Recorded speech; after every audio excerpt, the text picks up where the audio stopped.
Welcome to the shop. Hope you're having a great day. Alright, today we got 2 blades of W2. We're going to do hamons and hollow grinds on them. Are you ready? Here we go.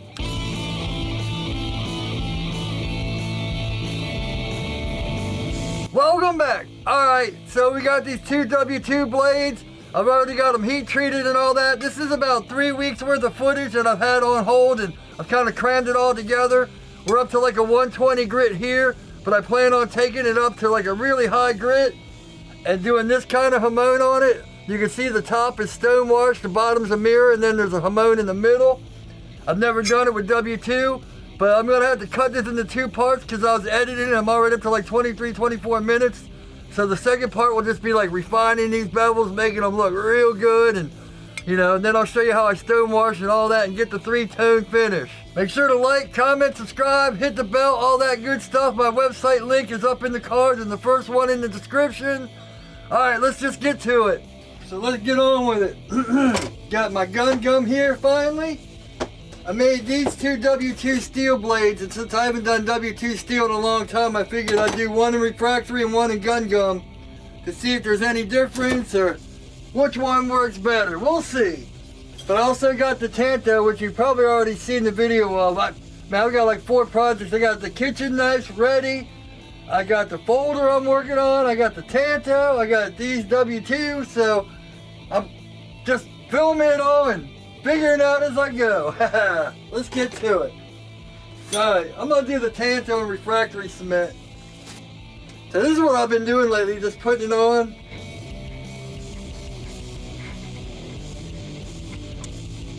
Smoothing it out.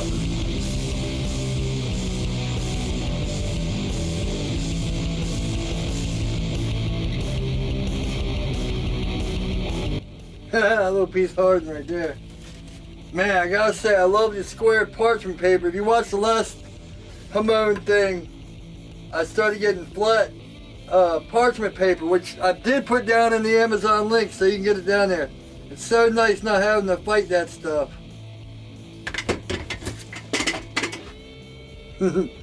This side looks a lot better than this side.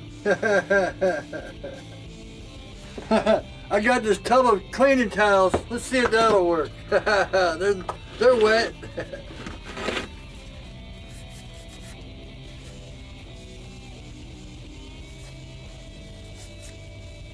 Hey, all right. Hanger up. Titanium rods. That's what I use for etching and everything. That way I don't have to worry about them rusting. Hang it up over here. Get some of this gun gum out.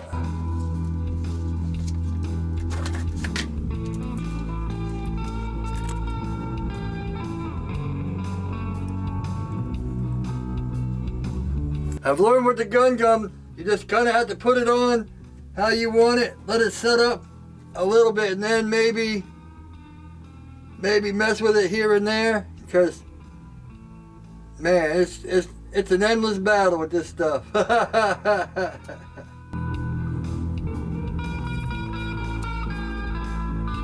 I've never even used this stuff with W2, so hopefully it works. I don't see why it wouldn't.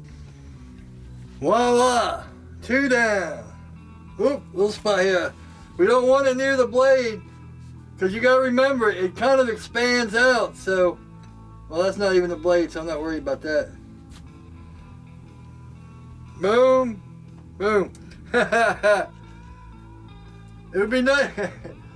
For some reason, this side is always better than this side. At least the way I look at it. That last stuff dried up, so I better make sure I seal this up good. I'm going to start on this side first then.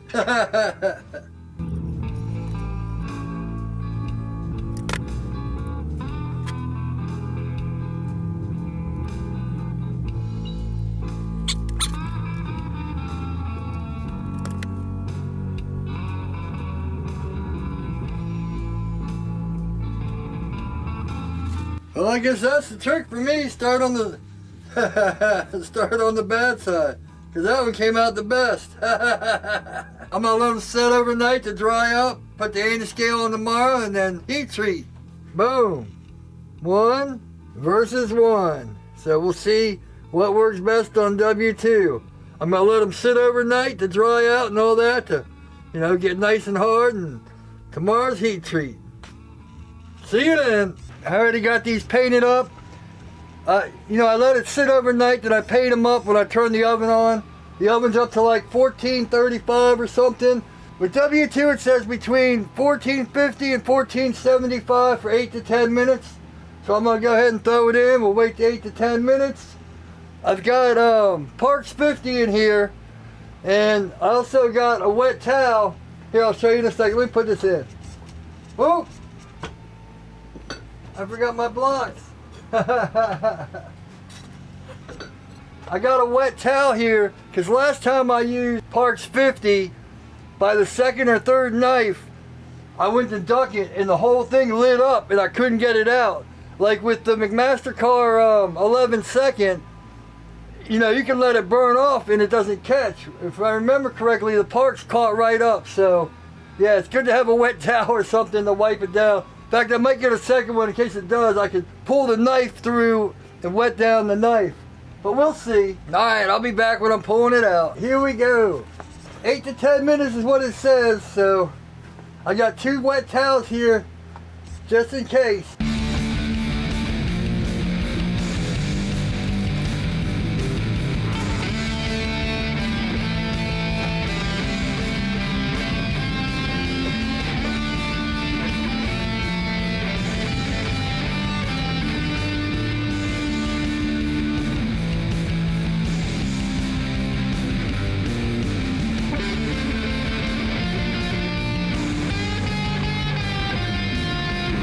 I usually leave it out, but like that, but I didn't want it to all catch on fire.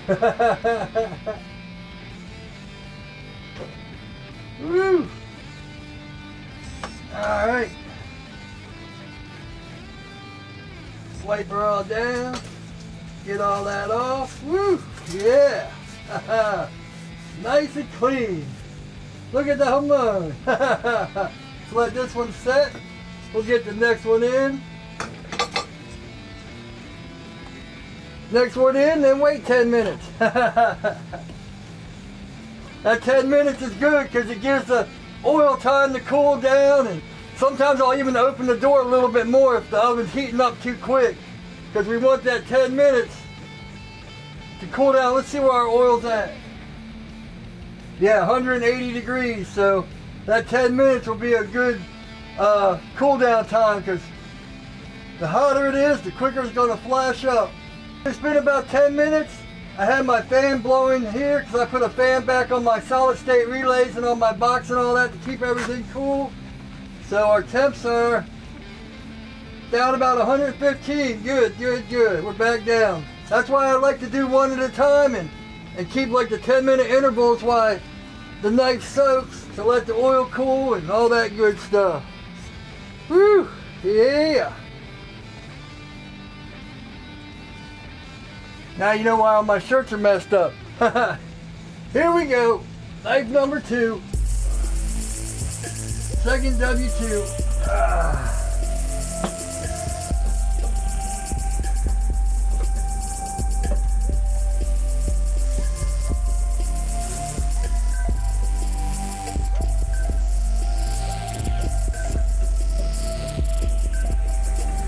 I got a whole gallon of parts. I might have to get me a bigger container. I actually want to make one. I got like a 4-inch tube. I got to weld something up. I've been meaning to do that for a long time. I will say the gun stayed on better, but you can see the marks where the hamon was. The anti-scale, everything comes pretty much right off, hopefully. This is where the fire came up, I think. I could be wrong. Who knows? Damn, see, we're already back up to 1475, so I'm going to have to open this oven up a little bit. We need that 10-minute soak time and let it build back up, because our temps are, 200 degrees now. The time for the oven to get back up and all that. Woo!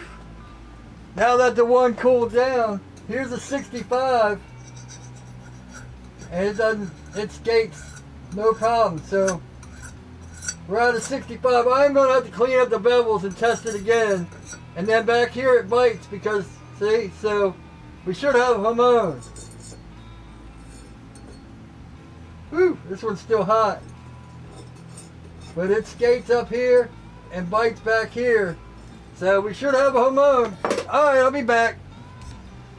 Alright, let's get this 1095 done. By the way, if your oil isn't cooling down fast enough, stir it up with something. Now I usually drop it 10 degrees or so. Now this oil's about 130, so gotta be careful.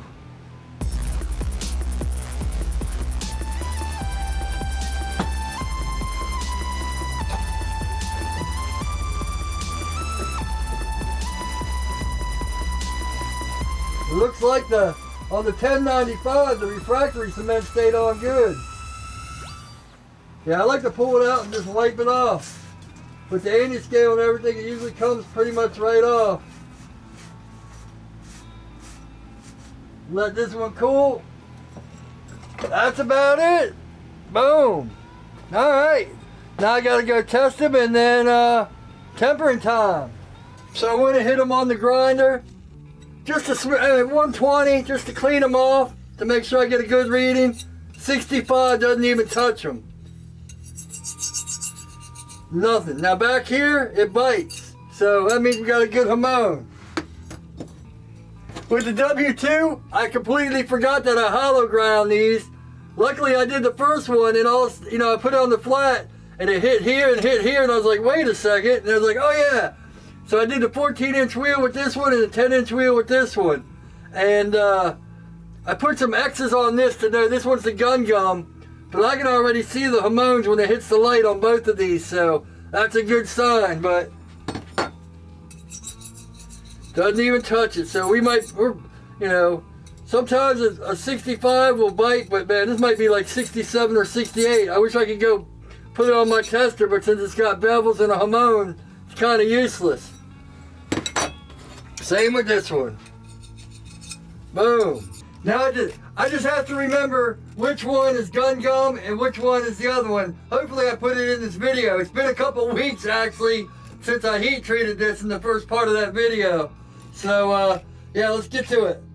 Now this center line was nice and straight, but I obviously had to take more off of one side to make it look good. And now the center line on this side is almost to the edge, and on this side there's a gap. And that's what I'm always talking about. Leave your center line thick, because after heat treat you're going to have to flat grind it or whatever you do to take off, the scale and all that. You might take off more on one side than the other. It's the same as a flat grind. This is a 50. I'm going to stay behind my notch. Let me go mark this. I forgot to mark this, but I'm going to stay behind my mark. I had to put a worn 50 on here to break the 90s. And also, I was using this wheel on this grinder over here, which is a lot higher. It was almost hitting the desk down here. I had to raise it. Let's do it.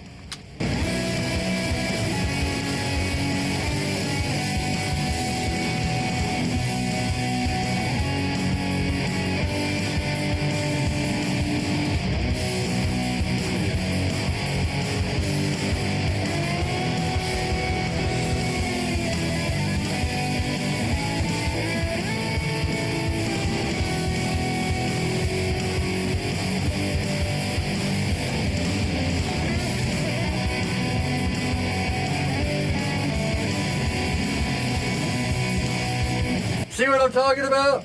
That's to the line here, and we didn't even have to touch it except right here. And I have a feeling I didn't check the straightness of this blade before I heat treated it. So, yeah, when I marked it, I was in a hurry or something, and it was just a little crooked. So when I straighten it out, it's gonna be off.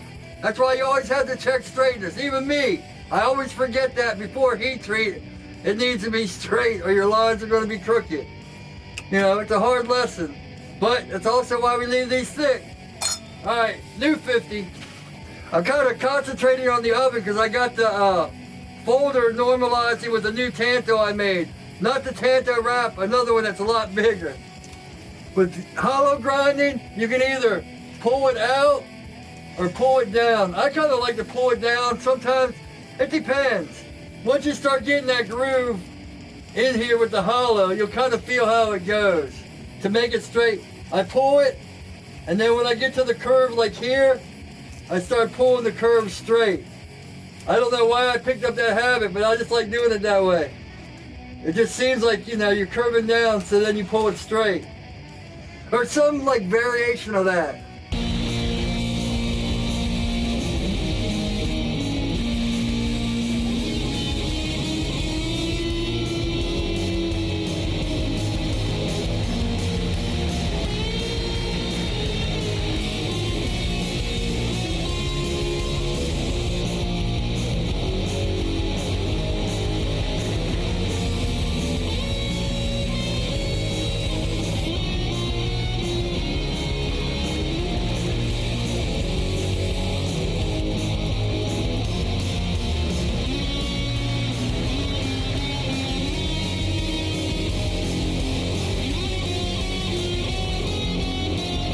I'm gonna have to bring this side up. See, they're not matching. I put a little bit too much pressure here.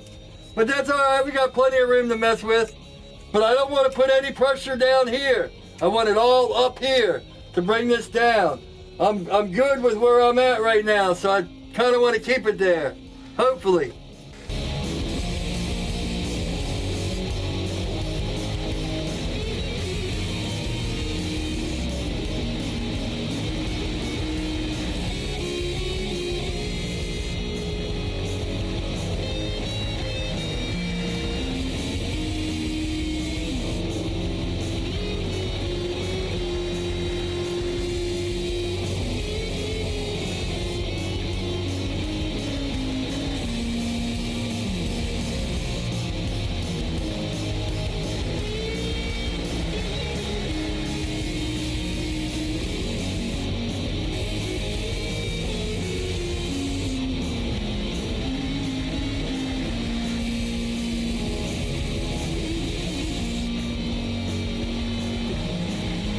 Now I gotta go remark this. Let's hope we don't keep climbing.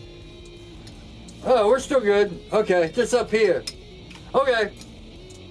In fact, we still got a little bit of room here. Okay, so we just had to bring this to here. Now here's something you'll probably see me do. I'll go to this side to see how I pulled it. Now actually on this one, instead of pulling straight, I kind of flicked it up, I think. Yeah.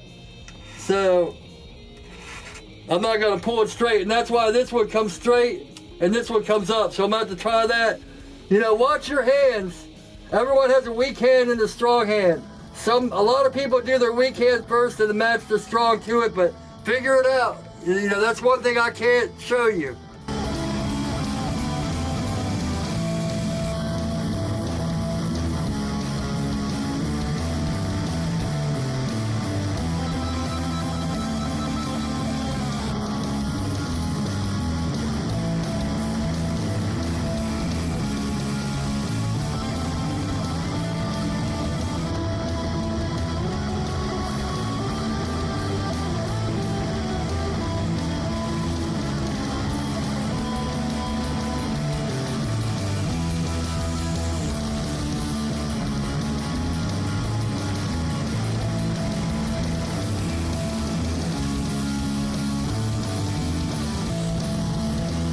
Now I'm gonna put a 120 on here. I'm gonna mark this just a little bit thinner. We'll put the 120 on and move on to the 10 inch. 120, it looks like one line, but it's two. I say that probably every time. Now we're gonna do just like a flat grind. We're just gonna hold it up a little bit. Well, can't put my finger against this. But we'll just have to kind of hold it like this. Yeah, just hold it up, punch it in a little bit, and then we'll bring it over.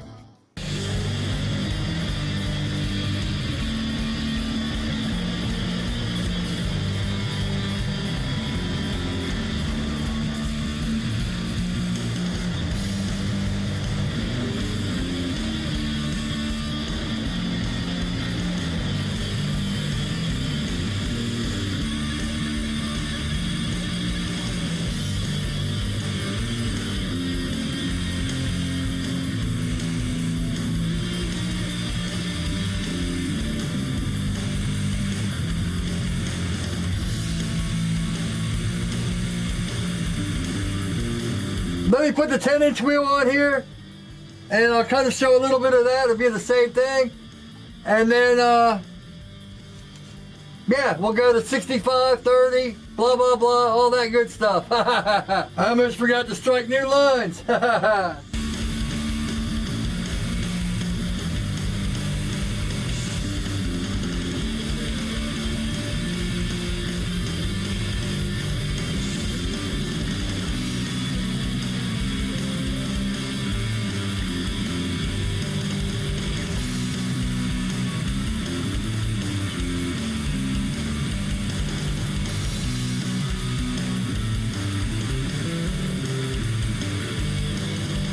Yeah, see, here's what I was talking about.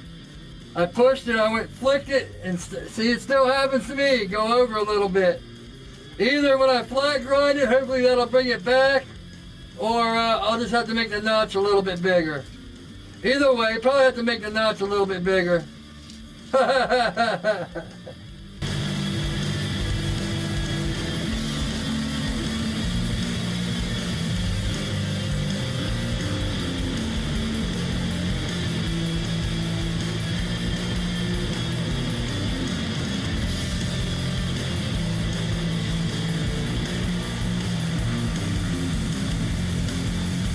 Alright, I'm taking a break because I'm starting to get sloppy. See, I can still bring this up a little bit more and curve that in, or I can just have it straight if I want.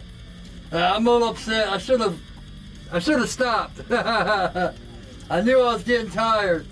Alright, I'll be back. So next day, if you follow me on Instagram, you saw I heat treated the folder, the Tanto I made, which I haven't showed on YouTube, and I also made another knife just to heat treat also. But yeah, let's get back on this.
Now I gotta say, I find with hollow grinds, you know, I like doing hollow grinds, but where to put my hand, I find it hard to do because, you know, depending on how you pull the knife, when you get it here, you know, your finger starts burning because the sparks are hitting it, so you have to kind of be above here and hit here.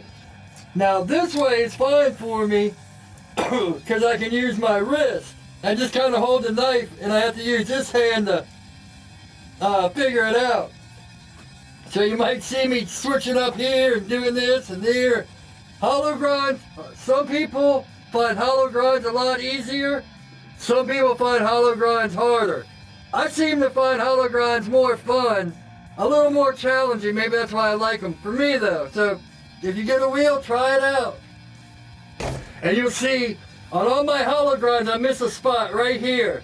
I guess it's because I'm holding here and then I'm doing it here, so I have to remember to push here as I pull so I can get the middle. Because it's like here, and then there's a little part here. Oh, I mean, every hollow grind I notice it. Usually I notice it when I get up to like an A30 and I have to go back down, but I'm gonna go ahead and finish this up and then do an A65, A30, and I'll either come back on the A30 or the 1000. There's no reason sitting here watching me do the same thing over and over. Alright, like I said in the beginning, I had to cut this short, but I had to put a scratch on this one, so I knew it was the 10-inch wheel. I didn't want to get them all confused, but I went ahead and hit this on the surface grinder, flatten these back out, you know, evenly. So that brought that back up just like I wanted, and it even curved this in. So, you know, little things. I mean, it's not that curved like this, but, you know, it's a lot better than that straight and up.